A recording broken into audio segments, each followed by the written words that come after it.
Wait lang ah.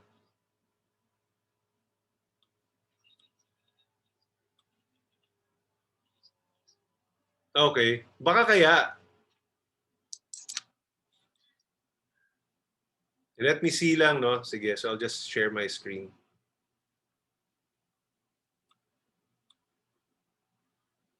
Okay. So can you see my slides?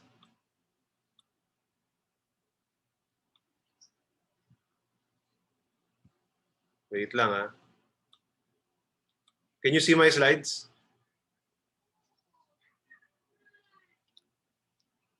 Okay, sige. So yun lang, unfortunately mo hindi ko pala makikita yung chat nyo, no? So no worries. So welcome to my topic for today, digital marketing for millennials. Before I go in depth with my topic, let me introduce to you my brief background. Na-discuss naman ni JJ lahat kanina, but just for the purpose of this slides, I'm a graduate of Adamson University, batch 2009. So it was 11 years ago, industrial engineering. And before ako gumraduate, yun nga, I was already involved in a few businesses because I realized parang I have a lot of big dreams. No? If you have big dreams, for sure, parang may excite ka na ma-achieve mo kagad yon as young as possible. So I really wanna do that, and that's what happened. I entered into different businesses. Na-discuss na rin kanina kung ano-ano yung mga yon. And true enough, I went into the real estate sales and earned my first million there just 1 year after graduating. By age 23, we started our own company, Driven Marketing Group. It's a real estate marketing company. It was 2010, so we already celebrated our 10th year. And then after that, so 2 years or 3 years down the road, I said, parang hindi lahat gustong magbenta. So what else can I do to help other people, to empower other people, di ba? Before, I used to think negosyo lang yung way na pwede na akong makatulong or para yun nga, maging successful sa finances. But I think, no, dahil bata pa rin ako noon, sabi ko mukhang meron pa akong ibang matutunan. So I was invited by a friend in the financial services industry. So true enough, I entered Film Life 2013. I saw the mission na hindi pala lahat kailangan mag-sales. Pwede mo silang turuan to manage your finances and then invest their money. So I'm doing this business for the past 7 years, almost 8 years na by next year sa May. And then, of course, I have my own business consultancy. So once in a while, I give talks to different companies and to schools. So okay naman ako dyan, different schools. Ayan, and I also give consultations to different small and medium enterprises.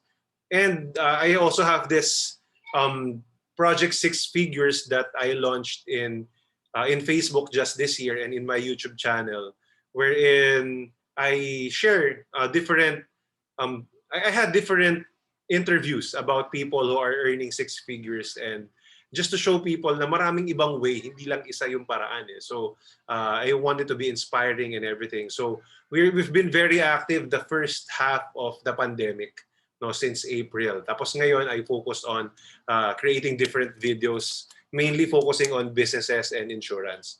Ayun. So these are the things that I'm doing. You can follow me in YouTube. Mainly, I'm there in my Facebook page, TJ Dimaliuat.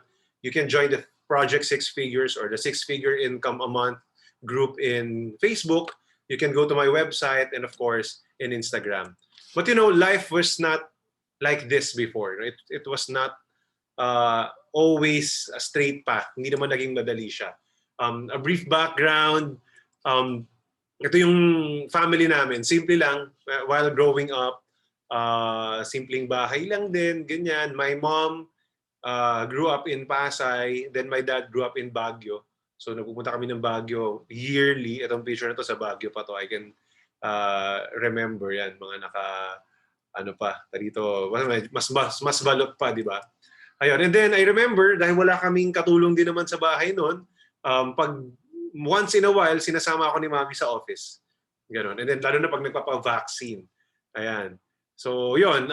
And kapag during the time na yung regular days, doon ako lumaki sa lola ko.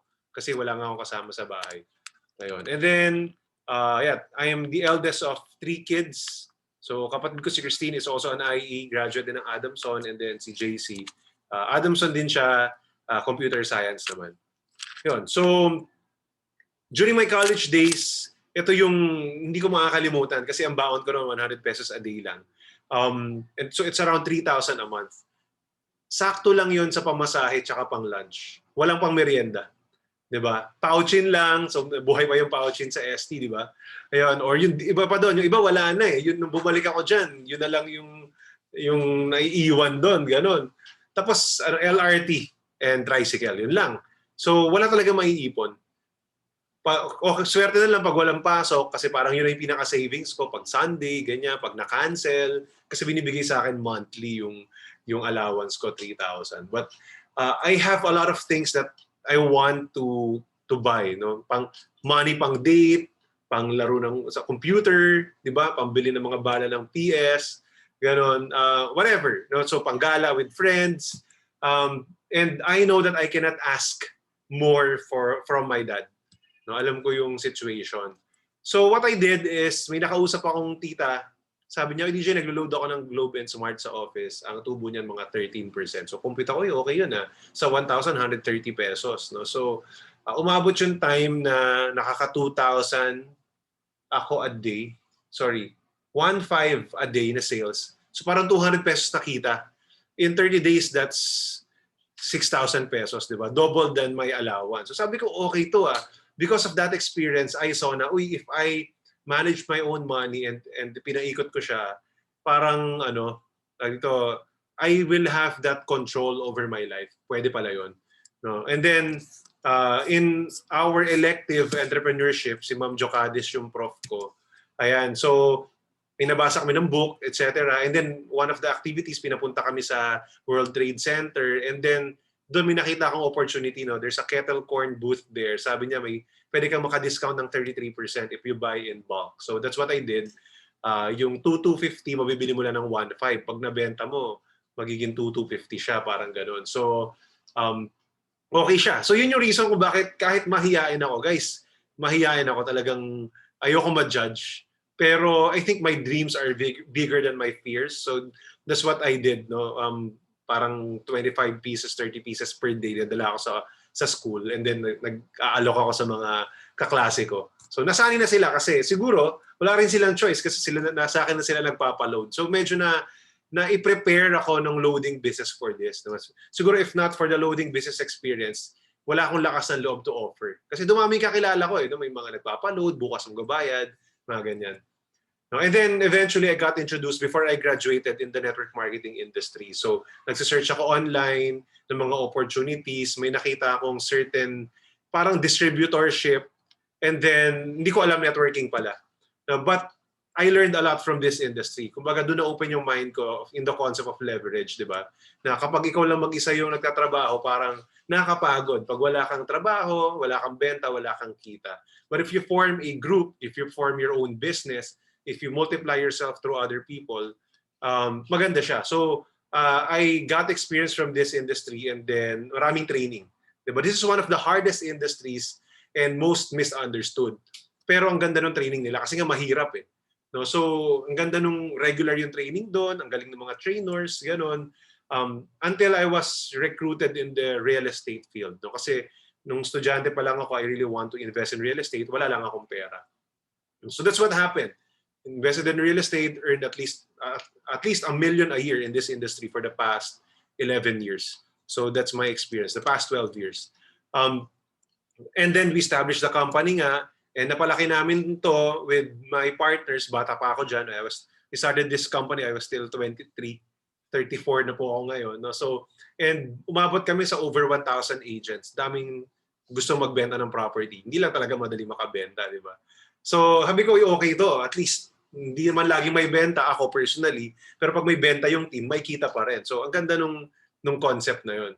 And then right now, I also have a big team in Film Life. Right now, I think more than 50 coming financial advisors as well.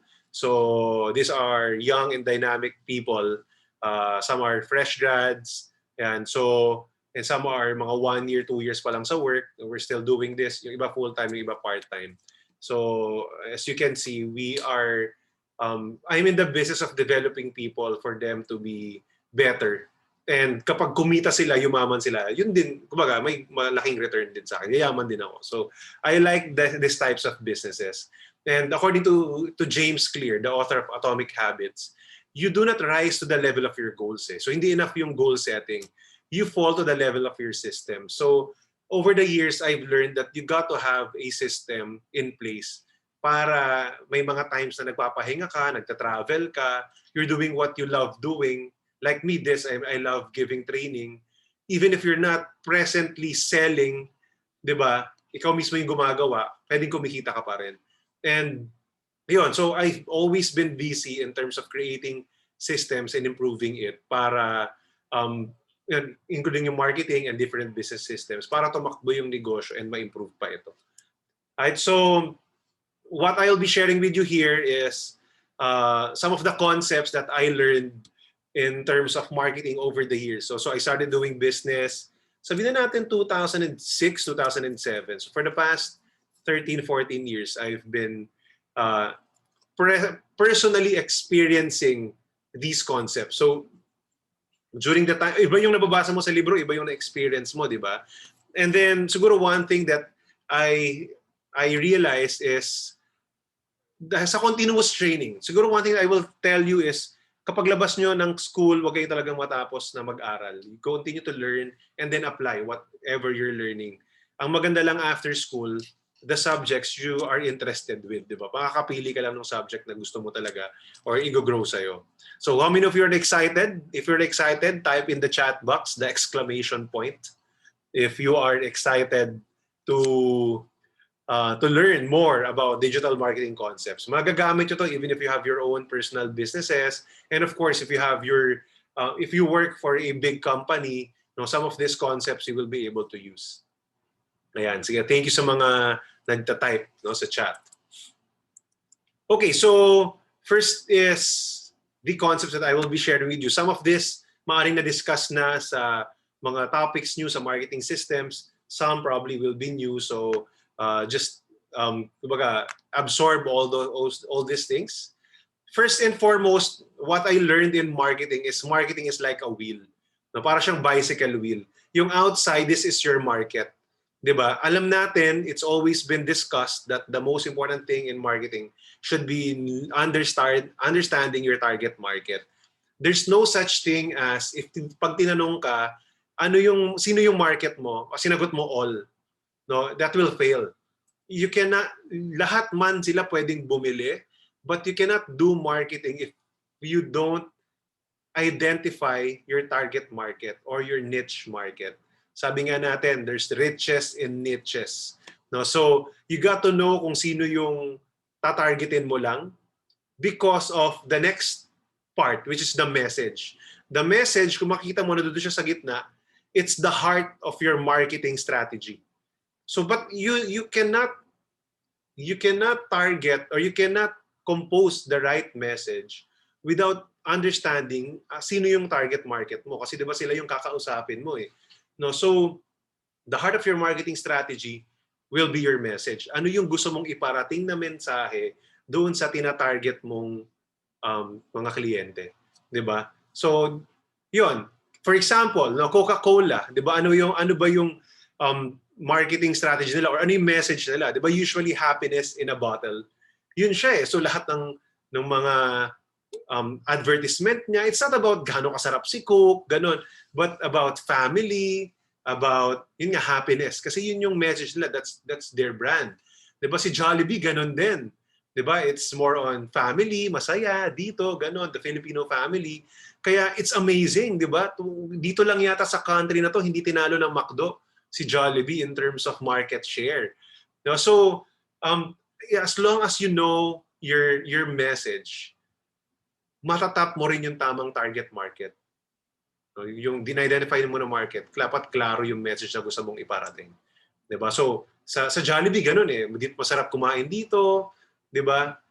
Masayang gamitin to ng family, kumain dito yung family, ganun. So, ano pa yung naiisip niyong mga brands, 'di ba? And their message. Please type in the chat box. Kahit hindi ko nakikita mamaya, babasahin ko 'yan.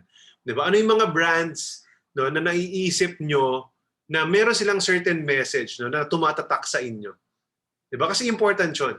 And definitely meron silang tina-target na market. Another example is Apple, di ba? Kamahal ng Apple. Tsaka kung tutusin mo, some of the features minsan mas advanced yung Android. Pero merong certain message yung Apple and meron silang certain market. They don't care kung mas mabilis yung iba, 'di ba? Meron silang certain si Apple may certain mystique no na talagang tinap na yung target market na yun. And then once you go Mac, you can't go back nga daw, 'di ba? Kasi you can always sync and resync. Ganon, yung mga luma mong pictures, pwede mo makuha. Meron siyang certain target market, meron siyang message. No? So, that's marketing, just in a nutshell. And then last but not the least is in this wheel are the spokes, no? Itong magpapatibay dun sa gulong mo. Yan yung media. And if you can see in the drawing, hindi lang isa yung medium. Di ba? Kaya siya media, marami siya. Marami kang pwedeng gamitin para ma-reach mo yung target market mo. Hindi pwedeng Facebook lang. Hindi pwedeng website lang. Hindi pwedeng print ads lang. Hindi pwedeng billboard lang sa EDSA. 'Di ba? Hindi pwedeng YouTube ads lang. Hindi pwedeng Google ads lang. Marami siya. 'Di ba? But that's the most important thing is you know your target market, you craft a wonderful message that can relate to your market, and then you use different media sources. Right? Am I clear? If you're clear and if you're learning, type in I'm learning in the chat box. Go ahead. Type in I'm learning in the chat box. I also want to connect my phone para mababasa ko yung mga chats ninyo. Sige, go ahead and type in if you are learning or what are you learning so far? Go ahead, type in the chat box. What are you learning so far?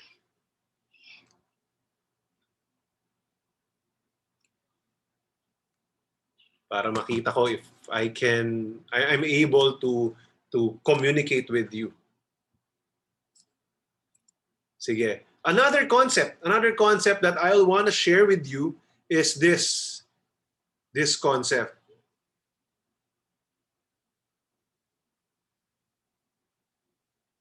Yeah, let me just connect my phone as well. This is what we call AIDA, AIDA. This is one of the oldest marketing concepts and that is really used especially in digital marketing. So the first part is called attention. Kindly type in attention. Diba? So the goal is whenever you're doing a marketing spiel, sige sir. Ako yan sir. Sige, go ahead. Yes, please. Ako yan sir. Let me just see kung magko-connect lang siya even without. And I just wanna see the chats eh. Ayan. Okay. Sige po. So the goal is to capture the attention of your audience. Diba? Later I'll talk more about that in the next topic. I just wanna give you the nutshell of this concept because this will always be used, especially in internet marketing, in digital marketing. The goal of your marketing spiel should really be to get the attention, especially during this time. Imagine nag-scroll ka sa Facebook, 'di ba? If you are scrolling in Facebook, how many seconds can you give a certain post para hindi mo siya scroll up? How many seconds? Type kayo sa chat box. How many seconds do you think a Facebook post or a Facebook ad has to capture your attention? 1 second, sabi ni John. 3 seconds, Haji. Nababasa ko, mas maganda. Ganito ako mag-seminar eh. So, yeah, 5, 6, 10, 2 seconds, 9 seconds, an average of 7 seconds. Thank you for your answers. You only have an average of 7 seconds. And probably even less pa nga. No? Lalo na sa panahon ngayon. No, probably tama rin yung 3. Probably tama rin yung 5. Diba? You only have around 7 seconds on the average to get their attention. If you're posting in Facebook, the first 2 lines are so important. Diba? If walang kwenta, sorry for the words, some of the words that I will be using, pero sometimes yun talaga. Diba? If it's not connecting to your target market, di niya babasahin. Diba? So, it's so important. Right? So you need to get the attention. The next is to create interest. Kindly type in interest in the chat box. Right? The goal is to create interest. So pag nabasa niya na, yan, thank you sa mga nagta-type, no? So pag nabasa niya na yung attention, nakuha mo yung attention niya, kailangan mong ma-generate more yung interest. And one of the ways to generate interest, one of the surefire ways to generate interest is a problem solution opening or at least a problem statement. Di ba? If you're able to read a problem and then nakaka-relate ka doon kasi problem mo din yun, then possibly magstay ka longer. Do you agree? Diba? If you can relate to the problem, then probably magstay ka longer. Yun yung goal mo rin. So for you to create interest, that's one way. No, if you can share a problem. Ganon. Next step is desire. Kindly type in desire. Right? So, ayan. Thank you. No, so sa desire, to create the desire, parang, di ba, okay na ko muna yung attention niya, naging interested siya, sige, I wanna read more. To get the desire, what you need is a story. Thank you sa mga nagta-type. No? What you need is a story. You need to create a story para ma-capture mo lalo yung attention ng kliyente some more. And then, parang makarelate siya. Parang, ang interesting Di ba? Or parang, ako din yun So, makaka-relate siya dun sa sinasabi mo. Or dun sa tao. Or dun sa commercial, if it's a commercial. And then last but not the least is action. Can you type in call to action? Call to action, CTA. Ayun. So, yan yung pinaka-important. Kailangan sabihin mo what they need to do.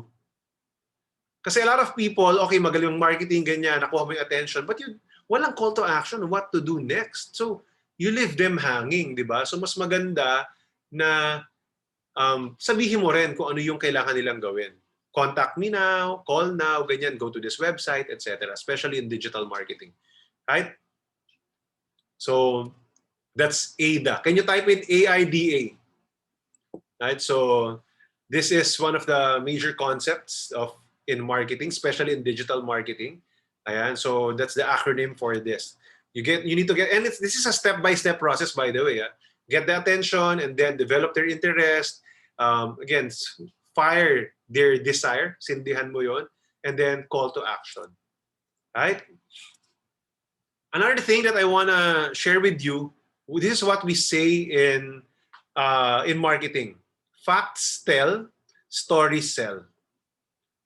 So when there are stories, then people can relate more.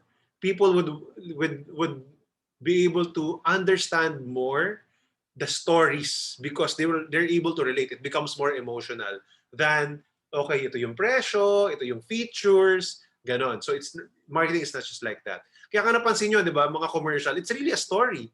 Kaya sobrang effective yung mga TV ads or YouTube ads, di ba, yung mga, natutuwa ako sa YouTube kasi even the short, like 10-second commercial, no, effective na siya.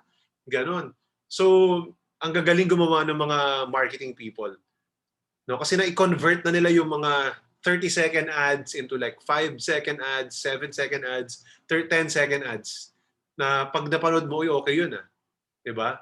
Ganon. So, when you share stories, people will be able to know you, to like you, and to trust you. It builds your credibility. Right? So, type in the chat box, facts tell, stories sell. Kasi you need to tell stories. Diba? So, dapat laging may story that people can relate. Ayan. Perfect. Next natin So, that's the first thing that I want to share with you. The second thing is called copywriting. Yan, ang dami nag-chat. That's good. No, para gising tayong lahat, hindi kayo nakikinig lang. So, you're typing. Okay, so in copywriting, diba, ano ba yung copywriting? This is really the art in terms of digital marketing. So, to define copywriting, it is writing words for the purpose of sales and marketing. So, when you hear the word copywriting, hindi siya yung copyright na bawal siyang gayahin, di ba? Iba yun RIGHT yun Ito, copy tas writing. So parang you're writing a copy. Copy yung tawag doon sa write-up mo ng yung sales copy, gano'n. So maririnig nyo yan sa mga sales page, sa mga internet marketing training, if you will be attending in the future. That's what you call yung pag pumunta kayo sa isang website and then may mahabang write-up and story, testimonials, etc. These are copies. Diba? Yun yung term. So, and it's an art. It's an art of writing words for the purpose of sales and marketing. Why? Because words have power. No? So, whatever you say, usually it converts into reality. Diba? And words are so powerful. Whatever you hear that other people say, you'll be able to imagine it and envision it. Diba? Maybe kahit nagkukwento lang ako rito kanina, na-imagine nyo kanina kung ano yung mga ginagawa ko no, during college, diba? Yung college days, during the times na pagka-graduate ko, probably you're able to somehow visualize no, what I'm able to do. Right? So, sino sa inyong nag-enjoy ng konti dun sa naging introductory story ko no, before I came up with the topic? Kindly type in me in the chat box if nag-enjoy kayo doon. Ayan. 'Di ba? So, kailangan nyo. No? Actually, perfect. Thank you. That's a good feedback. No? That's one way. If for people who would want to be a speaker in the future, this is one strategy. That's what I do as well. Kumbaga, inaral namin yon. Di ba? By telling a brief story of yourself na lang ganon, people can relate na kung bakit sila makikinig sa'yo. Ganon. So, that's good because words have power. Right? So, and actually, a lot of my intro spills are scripted. Halos laging yun yung ginagamit ko, kabisado ko na siya. Yun. So, because that's part of the copywriting. That's part of marketing. I actually marketed who I am and this talk before we actually go straight to the talk. Diba? So, that's what you can learn. So, this is one way. No? I'll share with you some of the samples that I did. I got some of the slides from my training in my team in Film Life, my life insurance team. So sabi ko, so nag-post ako sa Facebook, this is what I did. After 21 minutes, ito yung mga naging resulta. So nag-share lang ako, I added another 1 million life insurance for as low as 288 per month because I love my family and I want to make sure our income and lifestyle is being covered. So nagkukwento ako, if you can see. What I learned, tsaka ako nagbigay ng parang study or tsaka ako nagturo. Diba? So, sinare ko muna yung ginawa ko and then what I learned with my 7 years in the industry is that a breadwinner needs about 10 times their annual income for life insurance coverage. Not to ensure your family continues to have income for 10 years. And about 5 times their annual income for health insurance to make sure you have 5 years income when you get sick. If you already have a life insurance coverage, maybe it's time to take a look at your coverage and let's see if you would like to consider filling in the gap, life or health plan. So parang, tsaka ko sinabi, okay, tingnan mo baka kung enough na ba yung coverage mo. Tapos sabi ko, PM lang. So that's a call to action, di ba? So this is not a long copy. No? Actually, pinost ko to nung nanganganak yung wife ko noong June 2. Habang naghihintay ako sa labas ng delivery room, wala akong magawa. So sige, post ako. Kasi siyempre naisip ko yung family ko, di ba? Ayun. So, ayan, pinost ko yung picture ni Dylan, yung my eldest. And in 21 minutes, ito yung mga nangyari. No? So maraming nag-comment and I had a few mga PMs. No? PM kasi sabi ko. No? So yun yung ginawa nila. As you can see. Kasi gusto ko PM. Ayokong doon sila mag-inquire, magkano. Gusto ko mas malaman kung sino yung susunod. So yan, nag-inquire siya, magkano. Tapos yung tinanong ko, so nag-reply siya, ayan, sige game ako. So parang close na kagad siya, benta na kagad, di ba? Ito, may nag-comment, hindi ko to kilala, Tagalukban, Quezon, no? Nagtatanong siya kung magkano yung medical insurance, di ba? So kinuha ko yung details niya and then we discussed. Ito, kaklasiko, yun nga, paano daw yung 288 per month, sabi ko term insurance, ganyan. Para daw kay Kervin, so sa anak niya yon. It turned out, kumuha siya sa akin, hindi lang 288 per month. It's about 30 plus thousand a year. No? So mga 3,000 a month. Tinanong niya rin ito kung ano siya. Yun. So may another person tong nandito sa lower right. Diba? So marami nag-comment because of that. No? So in terms of copywriting, right? In terms of copywriting, one of the most important part, if not the most important, is your headline. Kindly type in the headline. Headline. Ayan. So if you will ask me to define headline, it is the ad to the ad.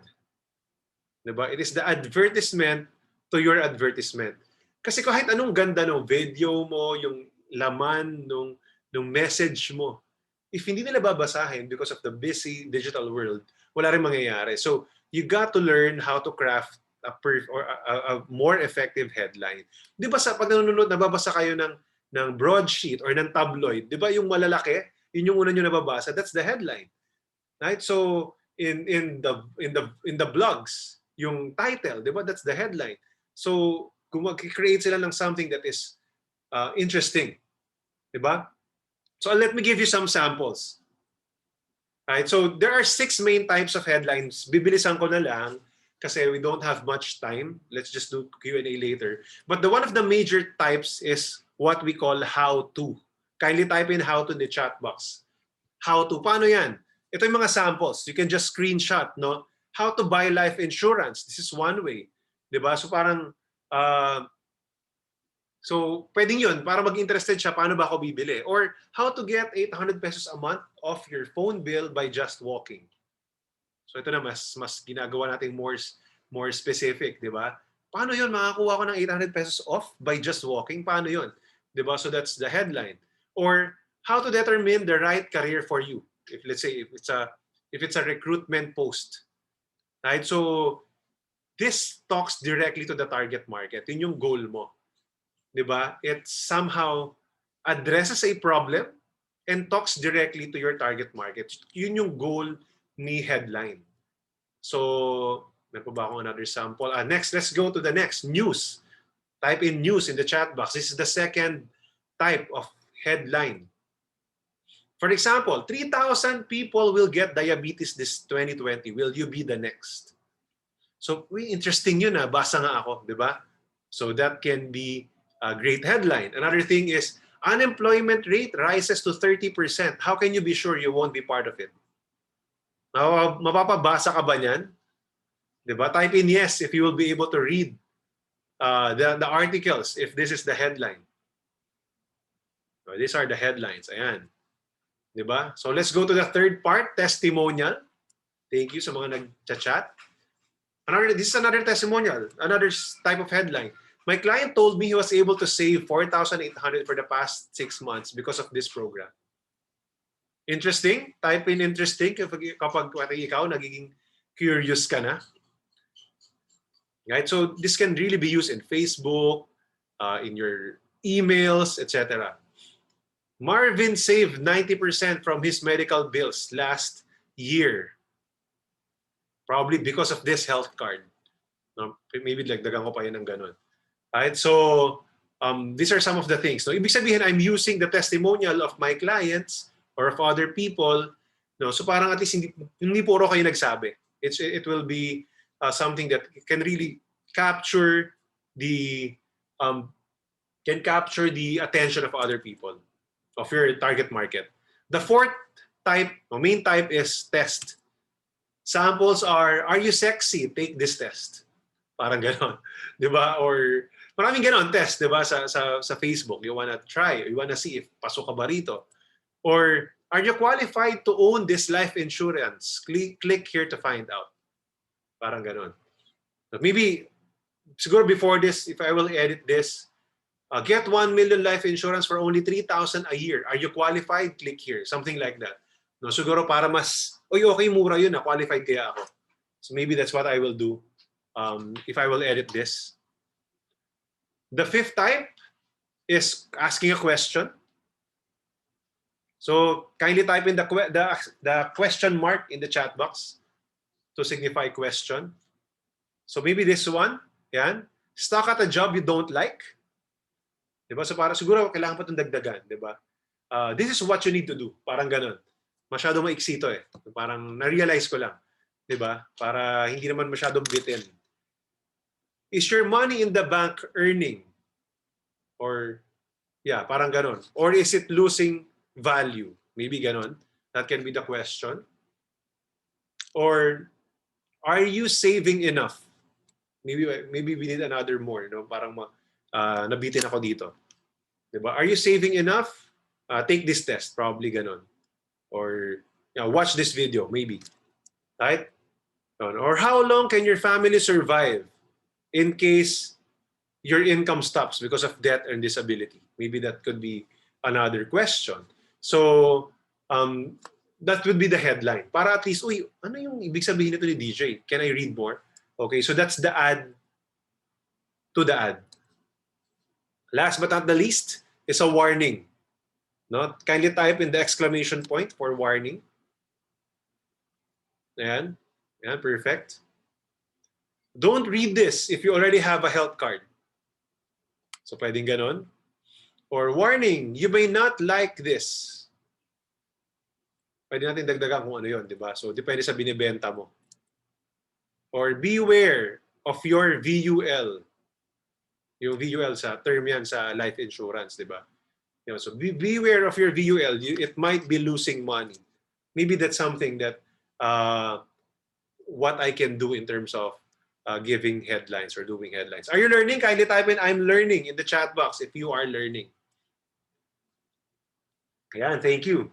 So these are also these are also samples of headlines that I got when I was doing research before, so that we are using as well. So, kunyari, how to achieve something, like how to become successful blogger in 180 minutes. No, ito, you can just screenshot this. Number of ways to achieve something. Right? Number of ways, or 10 ways to write a headline that blank captures your readers, diba? Or signs that you're something bad, like obvious signs that your website fails to attract and convert prospects. Yung mga nasa red naman, the truth about blank, diba? The truth about online marketing, your agency won't tell you. Interesting, diba? And then the number of mistakes that, kasi ito yung na-achieve mo, like 7 common blogging mistakes that repel readers. Another thing, the secret for getting blank. So the secret to building authority through your blog. Ito pa, this, that, and the point of the story. Daydreams, smelling salts, and the blog posts that inspire readers. So parang naggumawa ka lang ng dalawang something, no? And then tsaka mo ilalagay yung point ng story mo. Another thing, do you suffer from this problem when you do this? Diba? Or when this happens, when your article is due? Are you sweating bullets when your article is due? And that can be another sample. One more is improve blank in a span of blank. So go from clueless to killer with your blogging in 5 days. Or improve your speech in just 2 weeks. Parang ganon. Or achieve result with the most effective way to do something. Like double your social shares. So you like that, that's the goal. With the most effective headline templates. Parang ganon. Right? So, do you like this? Sabihin nyo nga, I like it in the chat box. Type in, I like it in the chat box if you like it. Ayan, perfect, perfect. Thank you. Ayan, gising pa kayo. And of course, last but not the least, yun nga, again, part of your marketing skill should be a call to action. Lagi nyo hindi kakalimutan yun, dapat. Dapat sabihin nyo what to do next. No? So, headlines, problems, stories, call to action. So that completes AIDA. Diba? So, next tayo.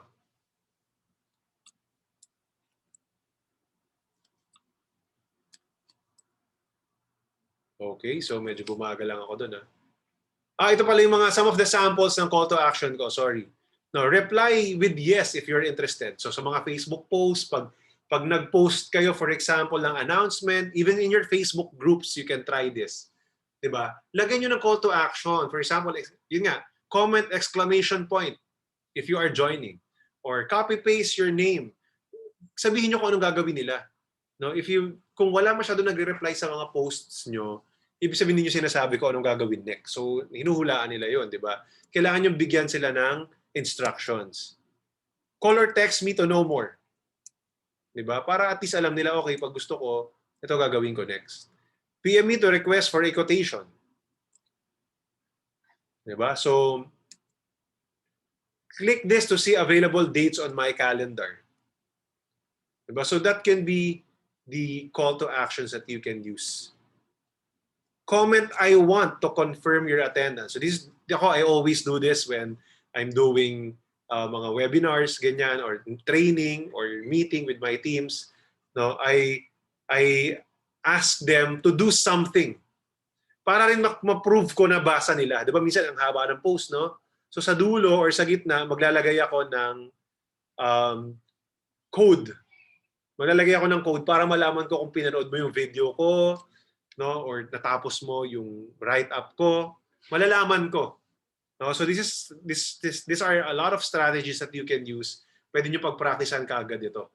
'Di ba? Nakakatuwa nung nagta-type kayo ng I want kahit hindi ko sinasabing gawin niyo. No, so medyo masyado na kayong nasanay. 'Di ba? Ganon. Nasanay na kayo because yun nga, kinulture ko na kayo na ganun yung mangyayari. So medyo nabe-brainwash ng konti. Sige, final topic, social media branding. Alam ko, wala na tayong masyadong time.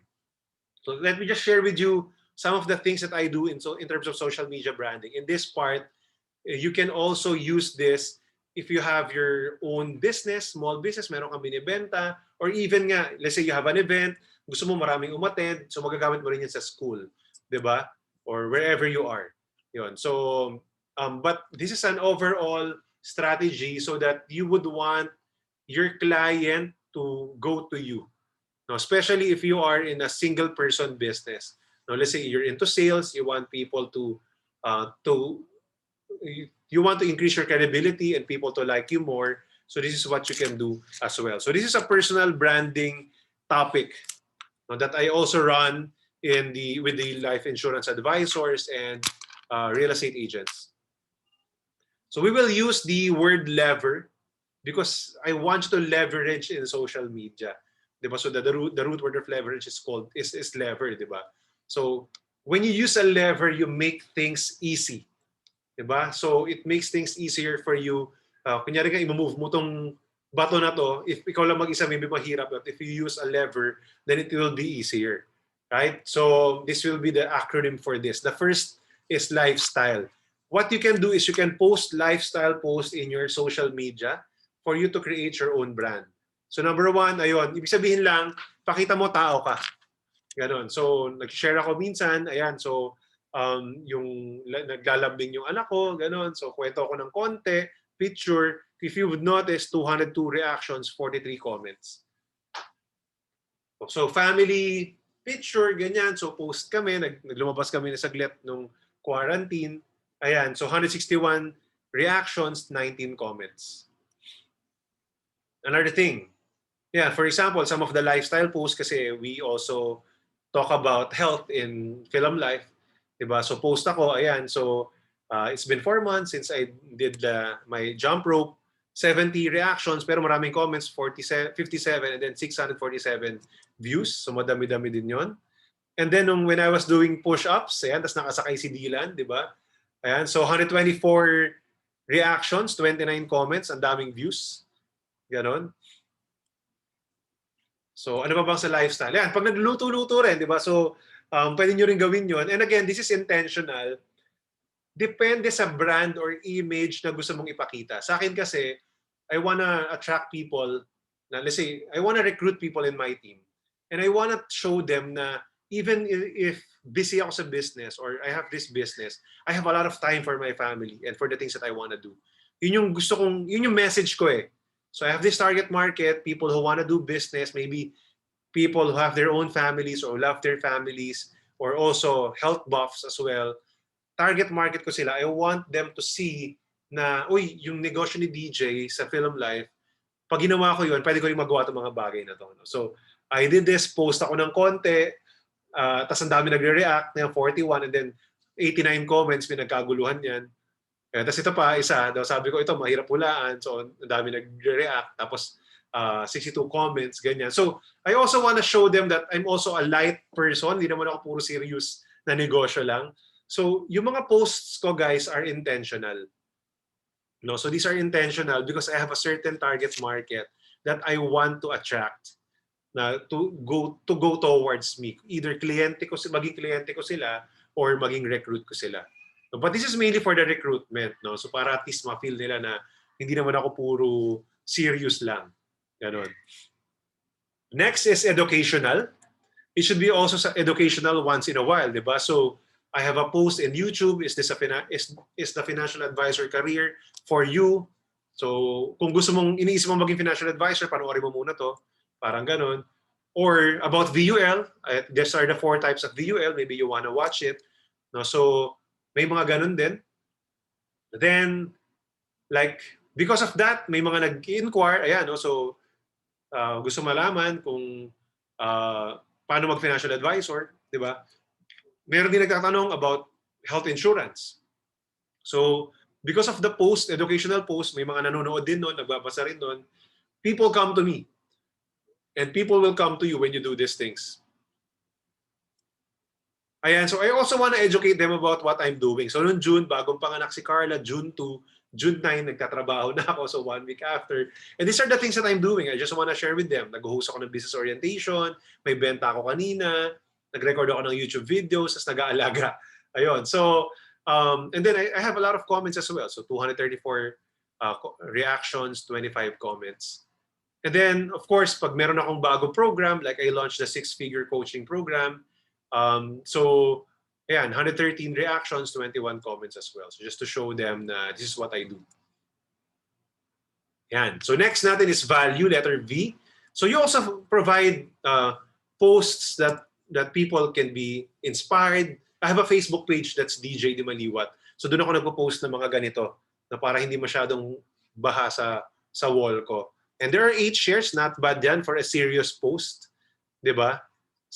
For a quotation post, tapos 29 reactions. Itong isa, 74 reactions, may 4 comments, 13 shares. Diba? So, I also give value to people. And I also share some interviews. Like ito, isa sa mga agents ko, si Remil, in-interview ko siya dun sa Project 6 Figures. At age 22, he already have an e-commerce business. So, yan. So, sinishare ko rin naman yan sa Facebook page ko. So, I have a YouTube channel. I share it with them. With my page, so people know that I'm providing value. So minimix ko siya, di ba? May masaya, may about family, may educational. Hindi pwedeng puro benta, no? Kasi ayaw nilang panoorin yon, ganon. So and then of course emotional. Ayan, so I also share a story about a friend about a client, nakaklase ko sa Adamson, nung nag-claim siya yung first ever critical illness claim ko noong 2015. So I shared that. Ang nakakatuwa rito, shinare to nung mag-asawa. Ayan. So ni-reshare siya. So it's more marketing for me. 'Di ba? So may mga testimonial sila, ganyan, nagpapasalamat, ganon. So, 'di ba? Because of some of the emotional posts. And you know, it's a proof na tama yung ginagawa ko. And then, syempre, during the time nung MECQ, nung pwede na lumabas, nag-submit ako ng mga documents, ganon. So, kasi yung kliyente ko na pregnant, hindi siya makaluwas, no? Coming from Cavite. So, share ako ng ganon. Marami nakaka-relate. So, 19 comments, 47 reactions, etc. And last but not the least, results. Kindly type in LEVER, L-E-V-E-R, kasi yun yung acronym nito. No? So, R is for results. No, for example, I posted nung first time nagkaroon ako ng 1,000 subscribers in YouTube, marami nag-comment, 80, tapos 192 reactions, 'di ba? So I also share with them my results. No, so sometimes yung mga awards, pag merong awards, ganyan. Just last week nag-post ako nung record ng video ko na unboxing ng certificate ko ng MDRT. So marami rin nag-congratulate. So once in a while, nagyayabang tayo ng konti, okay lang 'yon, 'di ba? So that people can see na, okay, si DJ, okay, magaling to. Or this is what happened when we do this. Or most of the time, ang post ko yung about the team. Or I'm so proud of my team. We have saved 73 lives this month. Mga ganon. No, by protecting 73 families, by buying life insurance, mga ganon. So yun, pinopost ko yun regularly. So that's lever, or that's how you brand yourself in social media. You post lifestyle post. You show them that you're a person. Hindi pwedeng puro benta lang. Pag nagtatry ako mag-add ng friends, sinecheck ko, kumusta ba to? Sino ba tong tao na to? And then puro share ng post ng iba na inis ako. Doon sabi ko, parang hindi mo kilala kung anong klaseng tao tong ina-add ako, parang ganon. 'Di ba? So, dapat ipakita mo what you're doing because you got to show, no, you got to show people who you are so that you will gain more trust. Then you educate them, give enough value, share something emotional because people like it, and then show them your results to get more trusts. Right? So that's our branding, social media branding. I just have some reminders. First and foremost, you gotta post consistently. Kung if you should you choose to market yourself or market something in social media and Facebook, you got to post consistently. If you're not posting consistently, hindi ka papakita. Kung bihira ka mag-post, tapos nag-post ka, magtataka ka bakit konti yung nagre-react, baka hindi siya pinapakita ni Facebook. Ganun yung algorithm. Ganun din sa YouTube. If you don't create regular YouTube content, wala rin mangyayari. Because I do YouTube so I can share. Ganun din sa LinkedIn. Ganun din sa IG. Ganun din probably sa TikTok. Diba? So, you got to be consistent wherever social media you are. You don't need to be in every... I mean, you can if you can if talagang kaya ng time mo, but you just choose probably your top 3. Ako, usually Facebook and YouTube lang ako mainly. I'm trying to spin off sa LinkedIn ngayon because of my target market. Nandoon sila. 'Di ba? But you just need to do something really, really well, then tsaka ka lang mag-expand. Yun. Yun nga, just you also have to be you. Na-discuss na natin to, no? Talk to people as a person. Hindi yung brand ka lang. Ganon. Because people can relate to people. No? I-share mo kung ano yung na-experience mo with this brand or with whatever you're marketing. If you're selling something, share mo kung bakit siya beneficial sa'yo. People would like that better. Right? So ito yung gusto ko dito sa produkto na to. And last but not the least, you got to engage first. Ito naman kapag kliyente mo, yung mga friends mo sa Facebook, or gusto mo mapansin nila yung posts mo, hindi aksidente na maraming reaction sa post ko because it has been planted ever since. No, so kapag may post, yung mga target market ko, mahilig ako mag-like, mag-heart, at mag-comment sa posts nila. Kasi gusto ko rin ganun gawin nila sa akin. So, law of reciprocity. Number 1, because yun yung ugali ng tao, di ba? Law of reciprocity. When you give something, you will most likely get something in return. Yun yung nature ng people. Number 2, it's because of the algorithm. Facebook loves engagement. So pag nag-comment ako sa post mo, papakita rin ni Facebook yung post ko sa'yo. Kasi feeling niya, related tayo. Pag hindi ka nagko-comment sa post ko, malamang hindi ko rin makita yung post mo. So wag kang magtaka kung bakit wala nakakakita ng mga posts mo. Ganon. So ako po, I'm very engaging. And I try to comment differently. No? So yun. These social media networks monitor your activities if you're passive or active. Yan. So, you ask yourself, do you comment on other people's profiles first? Diba? You get what you give. Right? So, with that, guys, final words, ganun ka-important yung marketing because every business is a sales business. But before you get the sales, you get to market first. 2 parts yan. Iba yung marketing part, iba yung bentahan part. You got to market first. Ganun ka-important yung marketing part ng any business. And maybe you're thinking, hindi naman marketing yung course ko. You will never know. Because IE is one of the most, if not the most, flexible courses out there. No, yung mga kaibigan ko, ka-batchmates ko, different industries talaga kami napunta. 'Di ba? So, marami. No? May napunta sa hospital, may napunta sa training, may napunta sa, sa marketing, may napunta sa production, of course, manufacturing, logistics, 'di ba? So may mga napunta rin sa marketing, may napunta sa sales, etc. Right? So you can go to djdimaliuat.com. I have a free ebook for you there. Just go there. Kung first time we visit yung website ko, it will prompt. And then of course, you can go to my YouTube channel. I upload consistent content, probably at least twice a week. So you can go there, just search DJ Dimaliuat in YouTube. You can also follow me in IG, although it's mostly the same with my Facebook profile, but I don't usually add people as my friend already in Facebook kasi puno na. Ganun. So yun yung problem. Yun. So please like my Facebook page, DJ Dimaliuat, and you can also be part of Project Six Figures. So with that, guys, thank you very much for listening.